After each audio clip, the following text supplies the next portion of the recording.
Greetings, ladies and gentlemen. This is Comeza Radio Africa, the mind, the journey, the destiny. We apply our mind to the journey that takes us to our destiny. We inform and entertain, we develop and educate, we empower and support, we associate and network. That is the idea. We are a business, entrepreneurship, and professional management services 24/7 internet streaming radio station. We broadcast music and talk shows across the world. Our objective is to use the African storytelling and the Lekgotla conversation methodology in offering career coaching, education and learning guidance, continuous professional development, enterprise and entrepreneurship development, and connecting supply to demand. Our talk shows aim to affirm and support business professionals and entrepreneurs in their personal and professional journey of bringing a difference to the world. Welcome to our regular show. I welcome Shari on board. Greetings, Shari. How have you been doing? Greetings. I'm very well. And yourself, Ntate? Very well. Nice to have you with us at Comeza Radio Africa. We are going to be talking about your journey. I don't know where you want to start, but I always want to start at the very beginning, where you went to kindergarten, you grew up in a particular township or village or suburb until you graduate as a foundation. Those are very, very important early days in our life. And then, of course, we'll want to end up with what you are actually professionally involved in at this point in time. Perhaps maybe let's just start by explaining or introducing who Shari is. Where were you born and how was it growing up in your place of birth? Yes. So I'm Shari. My surname is Mattera. I was born in Westbury, a township rich in history, representing the extension of Sapphire Town. I then moved to Newlands, Waterval, until the age of 11, upon which we moved to Singapore, where my parents were posted as diplomats. Then we moved back to South Africa in grade 11. And at that point, we moved to Weltevreden Park, also here in Johannesburg. Wow, so you experienced Singapore at a very young age? Yes, very, very young. For how long were you there and which years were these? We were there from 1997 until 2001 for 5 years. And how was it living in Singapore? It was absolutely wonderful. Very different to South Africa. Extremely safe. Gave me the opportunity to explore as a young girl. You could go to the movies with your friends all the time, walk the streets safely, and not have to look back to see what is happening. So it taught me about freedom and why you appreciate freedom. And ultimately, it engendered the traveling spirit in me that I still have today. And really, the wish I have for South Africa is that we too become safe. Wow. Some of us, or many of us, we don't realize how much has happened in terms of opening doors to the world since 1994. So I mean, your dad is known to so many people. Was it him as a diplomat, or was it the mother? No, it was that. Don Mattera is my grandfather. Oh, okay. My mother's father. Yes. Oh, yes. I always make that mistake. Okay. Yes. Yeah, and he's my grandfather. He's your grandfather. So, but yes. then you have to represent him with that surname. Every time you say Mattera, I said, do you know Don? Yes, always. And he's always energetic. Is he doing well? Yes, he is. old, in pain, but he's pushing on. So we're just always thankful Yes. that he's able to be with us for so many years. And tell me, that's wonderful, that's great to hear. As you were traveling around, how did you manage your education then? Yes, so I think, that is where you thank your parents that they prioritized your learning. So while I was here in South Africa, in primary school, I attended St. Teresa's Convent School in Coronationville. Yeah. One of those, the black primary private schools that existed, which is an important pillar in many township communities, where you have the important luxury of private school education readily available. And thereafter, when I went to Singapore, I initially attended an American school, but didn't really enjoy it that much. Then my mother sent me to United World College of Southeast Asia, right? So that is a global brand on its own, and they have Cambridge education, which was also making it a lot easier for me to transition when I came back to South Africa. Yes. And which subjects were they offering there at that school? So they offered subjects like mathematics, English, French, Mandarin, German, history, geography. Different to the South African landscape, we didn't do physical science, but you did physics or chemistry or biology, all separate subjects. So you were quite specialized in that sense. And also the content, for example, in history, because I did history in Singapore and I did history here in South Africa. Yes. History in Singapore was extremely global, focused on a lot of global wars, the things that had happened at that point in Japan, what had happened in Southeast Asia, also because it's quite localized in that sense. Yeah. And then in South Africa, it was more focused on what we had gone through, the apartheid journey and how that had affected many people and has been to this day affecting people. And then there was a slight focus on more of the colonial history. Yes. And that is what was considered global in South African history context, So content really was a really different of what we studied. And even, for example, I did computer classes. So we were coding at the age of 13, 14. Wow. And it was a compulsory session, a compulsory class. We were writing our own websites, and those are the small things where you can see that you are pushed to do different and be different. And because you are so young, it's not something special to you. It's a mandatory requirement. Therefore, you will continue to live with those ethos and work hard. Yeah. And if something comes to you easy, then this is not the thing for you because, so I often tell many of the groups that I facilitate with, if what I'm teaching you does not challenge you and is not hard, then it defeats the purpose of why you're actually here. Yeah. Yeah. You need to be learning. So if it was easy, everybody would have it. Yes. So when you came here, to do what standards that were remaining for you? Grade 11 and 12. Wow. And that must have been challenging for you to very challenging. So you had to come and do the last 2 years, and catch up with everybody. Yes. And then what stream of subjects did you follow? So I did mathematics. Yes.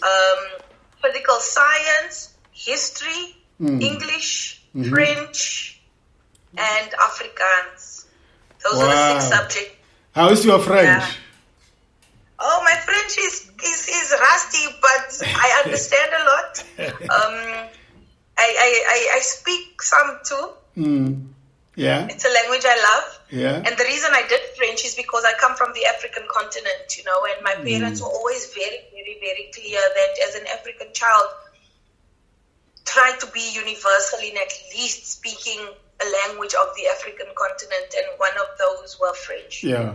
English is a given. Then, so you add French, then that really makes you more continental in the true sense. Yes. But were you looking forward to be back home, or did this cut short of your enjoyment in Asia? I was looking forward to be back home, especially when you're young. It's your entire family is home. I used to come home every 6 months to visit. Yeah. And I'd stay for 3 weeks, sometimes even up to 6 weeks in our school holidays. Because home is where the heart is. Yes. That's where I got my fulfillment. Home is where I understood the environment. I understood the people. Yes. I wasn't constantly learning. I wasn't constantly having to ask questions. I was comfortable. I knew my way around. So I always used to look forward to coming home. And even as a teenager, when I got back to South Africa, I was very excited to be back in South Africa. Yes. Yeah. And obviously you had friends that you continued exchanging mails with them while you were over that side. Yes, I had lots of pen pals. Because those days we used to actually write letters, not send emails. Yes. Yeah. And tell me this, how did you do in grade 12? So in grade 12, I fared quite well. I managed to get into university, do the degrees of my choice, and then I had the options, and that is where I realized how important matric is. Yeah. And while you're in matric, you don't get it. Yeah. Until you are at the university. Until you're at the university and you're standing in the queue, and then they tell you, you qualify for a free BSc because your scores are high. Right? And those were the small things that you don't, as a youngster, understand or value.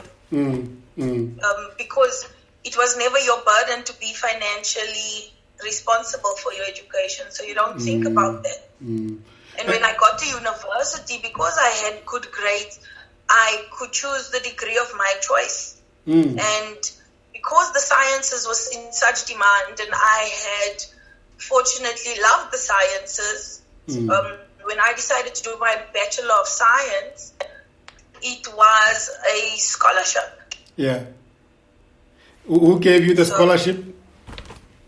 It was part of the point system at the university. So I was attending Wits University, and because I got more than a certain number of points, you then qualify to get a bursary. And it was one of those automatic bursaries where, I think it was those initiatives of the Department of Higher Education, where they were trying to ensure that they get more and more individuals in the sciences into the working world within the next 4 or 5 years. Wow. And which science? So it was just a plain BSc, or what was it? No, it was a BSc triple major. It has now been converted to sports science. Yes. Bachelor of Health Science in Sports Science. Back then it was a Bachelor of Science in Human Movement Studies, Human Movement Sciences, and Applied Physiology. Why those subjects? Why those majors? Why did you choose such a I've always loved sport with my whole heart and soul. I've always done extracurricular activities from primary school to middle school to high school to university. Primary school, I was the fastest runner. I was in every sport. I even used to try to play cricket. Got to middle school, I was the captain of the senior basketball team, yet I was the youngest player. So I'd always excelled in sport, Therefore, I wanted to further understand why, and that there was a bigger reason beyond just simply talent, and understanding why working hard on the sports field gives you results, and also how that is linked to education and learning, really, as it evolved and it developed. And then in high school, I used to, when I came back to South Africa, I was playing basketball, and outside of high school, every Monday, Wednesday, and Friday, after school, I would leave school to go and play soccer at an external ladies' league. Yeah. Called Argentinos Football Club, because there weren't many women's teams available. Yeah. So I was very, very active, and sports held a very important role in my life. It helped me to focus. It helped me to stay out of trouble. It kept me busy, and that also helped when I moved into university. Because at university, I also had a soccer scholarship. Yes. So for three years, I was playing football for my varsity team. I represented Gauteng. Then we also went to SASU, which is like the national competition of football leagues. So sport has really been a very, very integral part of my life and in my upbringing. My level of focus has been there as well. And I just love sports, and that's how I ended up in my degree. But when you took the degree, did you have an idea of what type of a career you were going to follow? Yes, yeah. I actually had thought about it quite extensively. So, in the schooling year, in grade 12, you go around and you visit various, stalls at the universities, and that is where I was able to do my research. And I did my research very early on in February of my matric year, so that by May I had already applied and I was accepted into this BSc degree, because at the stalls I was asking the questions of like, what is it that this thing is that you do? Where do people see you? But I forgot to ask, how much money do you make? Yeah. Because that's where things fell apart, and that's really where my profession had to change, because it was not going to be a sustainable profession in South Africa. We don't understand the value of sports scientists. We don't understand the value of the therapy within sport, unless people become professionals or maybe semi-professionals. Yeah. But that is so far and few between that it does not give the masses the opportunity to have an influence. Sure. So, when did you realize that I've chosen a degree that I love so much, but it is not the degree that is going to put the food on the table? So, let's say about a year and a half after I had completed my degree. Yeah. Because when I finished my degree, I immediately went and I started working at a football coaching company called Little Kickers South Africa. So we had started the master franchise of Little Kickers South Africa, which is you teach kids life skills through using soccer. Yes. And you teach them how to listen and why to listen, refining their motor skills and capabilities, etc. And I did that as my first job after my degree. And then, then I realized, wait, man, there's a earning ceiling here that's gonna not give me the luxuries that my parents have. And as a youngster, when your parents have given you much better opportunity than what they've received, the least you could do is achieve what they've achieved. Because actually you should be doing a whole lot more, attaining a whole lot more, making a lot more difference in other people's lives, adding a lot more value to your own life, right? Yeah. And I saw that, that 5,000 rands was not going to make things happen for me. Yes. And at that point, I decided, okay, I need to go do another degree. And that's when I went back to Wits University, to Wits Business School. And in getting to Wits Business School, I signed up for a postgraduate diploma in business administration. Yes. And in signing up, I could afford was to pay my upfront fee. And because I'm those young black girls who went through university on scholarships, I was just like, a scholarship is going to come through. Yeah. Something's going to happen. And I was just hoping and praying it does. And then I completed my postgraduate diploma in management. And this was now by the end of 2009. There was no scholarship. No one was coming forward to help me. Yeah. So as a result, I could not get my degree. But remember, this is the end of 2009. 2010, World Cup is here. Philippines. Yes. Oh, yes. So it was a perfect setup for me, where I then, in February, I went to a job interview with Siamos Marketing, and they are the guys who were running the ticketing systems for the World Cup. And that is where I got my World Cup job. Yeah. By the end of February, I was seconded to Port Elizabeth, where I was stationed for the next 6 months. And this was your very first job? After the second degree. So this was now my second job. Oh, yes. That was the second job, basically. The first one was with the Little Kickers of South Africa. Correct. I see. Yeah. So and that was the beginning of a change of direction. Correct. Yeah. Into the management realm, and just into the business of sports. Yes. And that's really where I started finding my feet and loving it, enjoying it, where the business of sports became central to how I operated, how I was thinking, and then, growing my marketing skills and capabilities.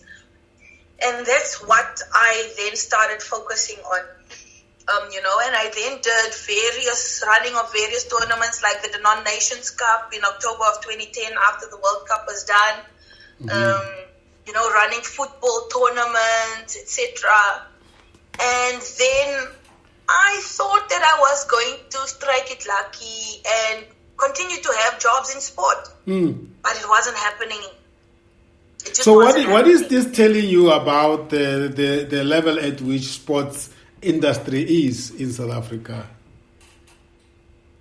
We certainly aren't very methodological about how we do things. We don't value education within your capability. What is valued rather is that you're an ex-player, as if being an ex-player makes you a superhero, and you can see the quality of the administration of our sport in this country in all realms. We have the resources to be competing at Olympics. Yeah. We should be getting medals, but we don't, right? And simple things like ensuring that we are administratively sound, that, schedules are set up correctly for individuals, therapy is set up correctly for individuals, that we make sport their life. Yeah, yeah. Not in South Africa, where so many professionals have to still have a real job in order to support themselves so that they can participate. That's unfortunate. Yeah. Extremely. But those are the things. But do you see at some stage where in the future that sports qualification coming back to benefit you, or not? In the long run, yes. In the long run, yes. So the ultimate plan for my business is my business should be able to make so much money that it is able to financially carry my sporting dream. I see. So it will be a beneficiary project. Yes, which is to be able to teach individuals how to be excellent sports administrators, sports therapists, and just run the business of sports, sports marketers, etc. And really I want to have a college that focuses on the capability of how you bring sports with leadership, with management, at a very high level, not a superficial level where we are doing small scale stuff, but really where we would have multiple semi-professional leagues that are able to churn a lot of money and create a lot of turnover because, it's not really about spending money once, but how do we create that cycle of business so that we can start also seeing a change in people's livelihoods. Yeah. Will you say that this has confirmed that it is actually possible to have a best qualification and still not find a good income generating career? And what does that teach us in terms of career, managing our careers and our qualifications alignment? Yes. And that's such a big conversation in our country where it doesn't mean because you went to the best university, you got good grades, that it's enough. And in the same way with matric, it doesn't mean because you got 8 A's in matric or 6 A's in matric, it's enough. Yeah. You need to be a whole lot more in order to survive in this country and in order to survive in the world. Yeah. Individuals of character are the ones that make it through at the end of the day. You need to be strong as an individual for yourself. You need to be streetwise too. You need to have soft skills. You need to have people skills, You need to be remembered by others, right? For example, Ntate Sam met me 9 years ago. Yeah. 9 years ago. And I used to go and meet, I used to go to his office and greet him.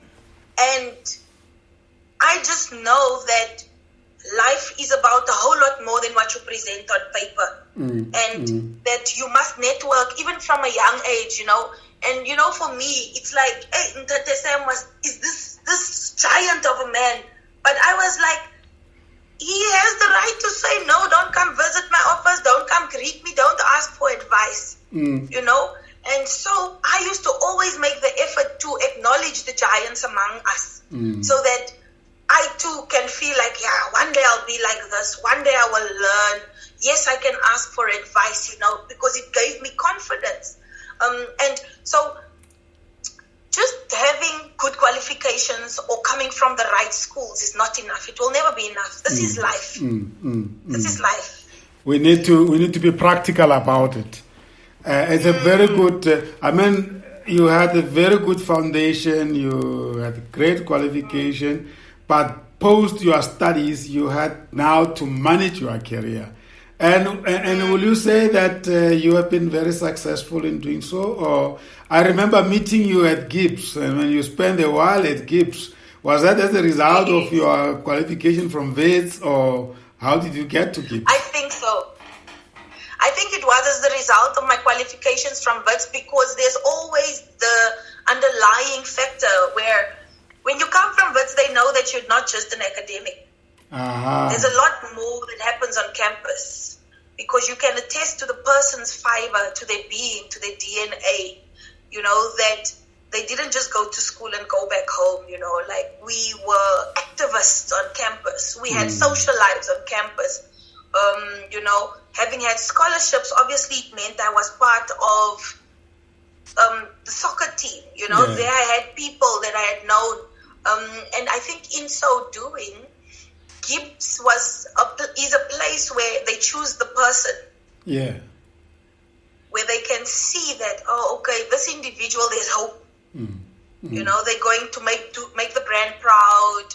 That this individual will add value in our space as well. They may come with a very different perspective, but it is one that we can still work with and deal with and grow in. And you were working extremely very hard. It's a 24/7 campus. Yes, very, very, very. So what have you learned? What have you picked up? The real life lessons from your times at Gibbs, not as a student, as at state. You were at Gibbs to work and not to study. And yes. What life lessons have you picked up there, and even professional lessons have you picked up there? Yeah, at Gibbs I really learned how hard I can work. Yeah. Our mornings would start at 6:30. And you would leave campus at 9:30, 10 p.m. Yeah. And within that day, you are running a program. You are sitting in classes of different programs that you are running. You are doing all your admin work. You are getting copyright done for programs. Yeah. You are conversating with clients. You are conversating with the lecturers for the next day's coming ahead, you are checking that the material and the content that they've sent you is aligned to the program. You are still attending meetings within the business itself. And, it really taught me about discipline and how you get out what you put in. And that sometimes it might not be financial gain, but what you learn out of working hard, working smart, leveraging people, leveraging networks is what could carry you for the rest of your life. Yeah. And I still very remember, Gibbs was almost like the place to meet the real brains, the brains, the who is who, through those networks, those forums, international guests. So you must be having a very rich network that helps you right now. I'm one of those people that probably, if I didn't come to Gibbs, you didn't go to Gibbs, we wouldn't have met. Yes, exactly. Very, very true, And because of the nature of my character, I have been able to take advantage of that and reach out to professionals who we see on TV. I can call Abdullah. Yeah. I can speak to Tanya van Lille. I can call so many of the alumni. And just to ask for advice or to tell them, this is the new business I'm working with. I'm looking for this person's contact number. Will you please assist me with this and that, And those seem small, but they are very important when you are ready, right? So it's sort of that of when the student is ready, the teacher appears. And at the time where you are ready to make the moves, there are people out there who are willing to support you, who are willing to add value because they trust in your character. They probably don't even know what you are doing exactly. But they just know that because it's you, they're willing to put their name behind you as an individual. In South Africa, we can take it very much for granted that it is common to have the educational path you have had, but that you probably are aware that you were in a way quite very well looked after by parents, but there's hundreds and hundreds of people that will not have the opportunities you have. And yet, as a country, we are responsible for these hundreds of people somehow to be brought into the learning journey. What do you think people like yourself and me could do to assist in that process? So, that is really where my heart is at, and that is what my business is about. So, I run a training business that is services CETA accredited. And we run learnerships. We run skills programs. We do various training interventions, accredited and non-accredited interventions within my business in order to make a change and make a difference. And I often tell my partners and my teams that, I could be standing in speaking and running a session in a business school, but it is very much more important for me to stand in front of a learnership group and be able to tell them my story and explain to them that you should not also take advantage of the hard work that has been put before you. We walk on the shoulders of giants, and it is important for us to carry that legacy forward. We cannot continue to be dismissive or not add value and think that passing with 33% is enough. It is not enough. It will never be enough. If we want to compete in Africa, if we want to compete in the world, we need to do so with quality education. Education and not just be education, we need to do so in ways that matter. Hence the earlier conversation where I said my ultimate dream is to be able to have a whole full-on sports college mixed with leadership, mixed with management. And within that, we would be able to grow people and grow the country. Just change mindsets in ways that feel more comfortable than sitting in a classroom and just being about class. As a result, a lot of the programs that I design, I do a lot of practical sessions. Based on the demographics of the group, I would come up with various skits or, role plays or real life practical ways in which they are able to see what the content means in real life. Yeah. And also that they are able to see what understanding the content can do for you. Wow. I'm sensing the passion in you and the energy as you speak about this. So is that your calling? Is that something that you think you were born to do? And you... Yes. Yeah? Yes, wow. I know it is my calling. And that is why, I moved into my business, my training business on a full-time 5 years ago now. Because, so I know my plan has always been what I'm doing now. Even while I was at Gibbs, the reason I took the role at Gibbs was because I knew I needed to be exposed to different people of different calibers, of higher education, of higher business capability, corporate strength, because those are the things that at the end of the day is what's going to be important for me, right? And why I did that is because I knew that I need to get work experience to be able to run business well. I knew I needed to get different types of experience before I step into my business on a full-time basis. And, after Gibbs, I went and I worked at Old Mutual as well. And then I went to go work at ICASA. So at that point is where I felt like, okay, I've got enough experience, leaving my role as a senior manager in communications and international relations. I told myself, okay, the corporate world has now had enough of my time. I feel like I know enough where I can deliver product and services at a very high standard, and I can consistently hold myself accountable to it. I don't need a line manager to hold me accountable.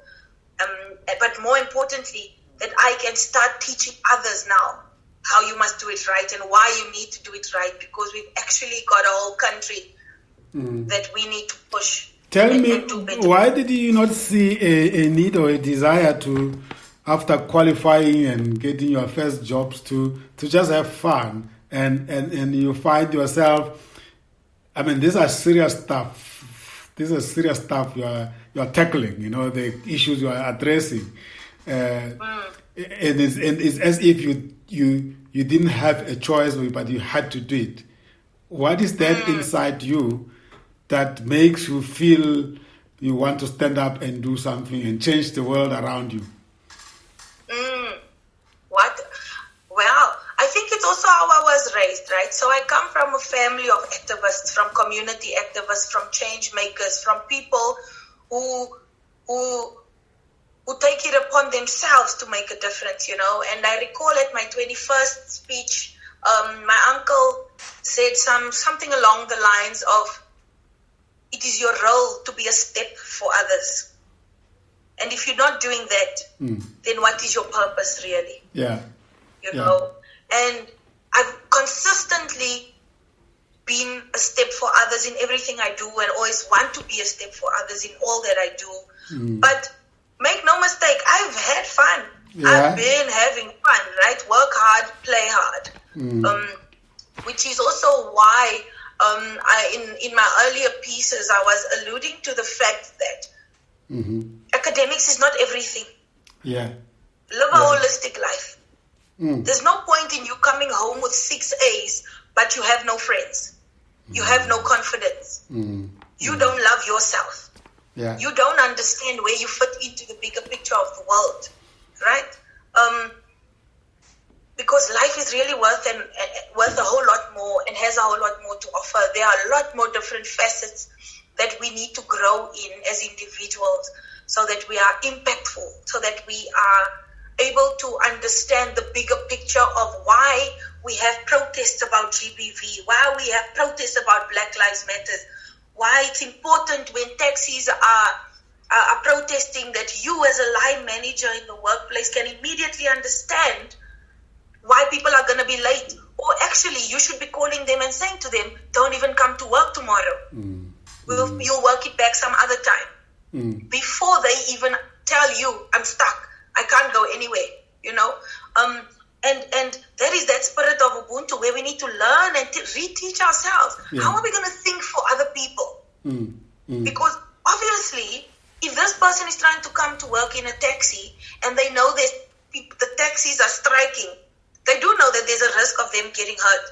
But obviously in their mind, it is more important to get to work, to be able to get a salary, to get paid. So you as a line manager need to get context. You're probably the one driving to work. You live closer to work, you know. And I think that in South Africa, those are the basic fibers we are missing in many, many places. How did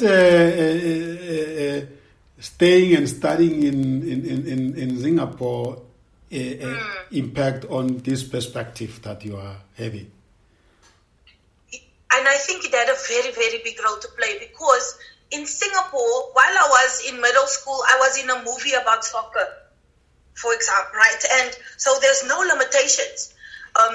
They made a whole movie about footballers, and then they came to record us as part of the movie. And in that, we were like a whole movie. We went to the movie theater to watch ourselves. Yes. Those are some of the things that immediately taught me there's no need to limit yourself. If you are capable, then just do it. What is in your way? You know, there's no need to stop yourself, especially when you are doing the right thing. It's different if you are doing things that's not of value, that is not useful, that hurts others, etc. You know, so I learned that what freedom does. You know, I used to have people in my grade, and at that point I was in grade 9 and grade 10, who were part of our grade, but they were representing England playing volleyball and netball. Yes. So they would be away from school for a week because they had an international tournament in Jamaica representing their country, and they were not stopped. It was never complained about. It was rather lauded and applauded that, guys, we have Shari Mattera, she's representing England, she's away on a netball tournament for the week, and you know, we would all be happy and clap about it. Here, if you try and go and represent your country in a sports something, first you must fight for money to go and do so. Then there is more trouble. They make your life difficult at school because, you're going to miss the curriculum, as if you're not smart enough to catch up, or as if they cannot make special provision and give you your information ahead of time. So Singapore really showed me that the world isn't small. And where you have enablers, where you have enablers as parents, as teachers, as an environment, everything is possible. Do you think we should, and maybe it's an obvious question, but do you think we should consider building in our education system very early the exchange programs of some sort to expose the children to what you have been exposed to? Definitely. Because, you know, and I think that is also where things are such a miss in our country. Because, you know, as you were saying earlier on, the privileges that I have been afforded are out of this world. My parents worked very hard in order to give me that. And it is the story of 0.01% of people, you know, in our country. And as a result, you don't find many individuals who would even think like me sitting in the positions that would enable, for example, exchange programs. So, you know, I just think that there's a lot of exposure that needs to happen for even those grown folk who are currently sitting in these roles where they are administrators, project managers, DGs, DDGs, yes, and they themselves need to be exposed. Yeah. Yeah. And upon their exposure, they will understand and see the value in it, because they can't champion stuff they don't understand. Absolutely. And that is what we've seen a lot of. You can make the most brilliant suggestions, but when those who need to apply it don't understand it, it will fall flat and it will end right there. Yeah. So you said that by the time you were at Gibbs, you had already the concept of your business. Your business was existing. Correct. Yes, sir. And when you then went full time, at what level did you kickstart it? Was it already in the introduction phase, growth phase, or it was just a startup there? It was very much a startup, because what I was doing on the side is that while I was working, I was doing facilitation at various organizations, like in evenings and on weekends, and I was doing assessments as part of the CETA structure. So I'm an assessor in 8 different CETAs. So I would do work for clients through my business on the side. Yes. And then by the time I went into the business full time is where I now started putting policies in place, doing all the formal business registrations, VAT registrations, bank accounts, getting training provider status through services CETA, getting compliance documents sorted out, writing SLAs with various individuals who are contractors in my business, because my business is actually a business that is purely contractor run. Oh yes. So I don't have full-time employees, because it's not a responsibility I think is necessary. The nature of business is cyclical, so I shouldn't need to feel pressurized to own a building. So I don't own a building to go and teach at. I'm a strong believer, because of my background, that you need to expose individuals to different places, different environments, so that they too have different exposure. Yeah. Even though they think they're coming there for class, it's not only about the content, it's about a lot more than that. Wow. And you sound like you're really enjoying it. Oh, I love it with my whole heart, and so you don't miss corporate life. Not at all, no. Wonderful. So you will say that you are a truly entrepreneur at heart. Yes, and I think that is in my blood, actually. Yeah. Wow. Beautiful stuff. I think when we come back, you have just started it. When we come back, I want us really to unpack this entrepreneurship thing using your own experience. And let's share with the people, because sometimes, when things are tough and you don't have the type of passion that you have, it's very easy to close down the whole thing and say it's not happening. Meanwhile, maybe you are at the deep in terms of the cycle of the business, and you will come out. And we need entrepreneurs desperately in South Africa. True. Yeah? Beautiful. We'll be back.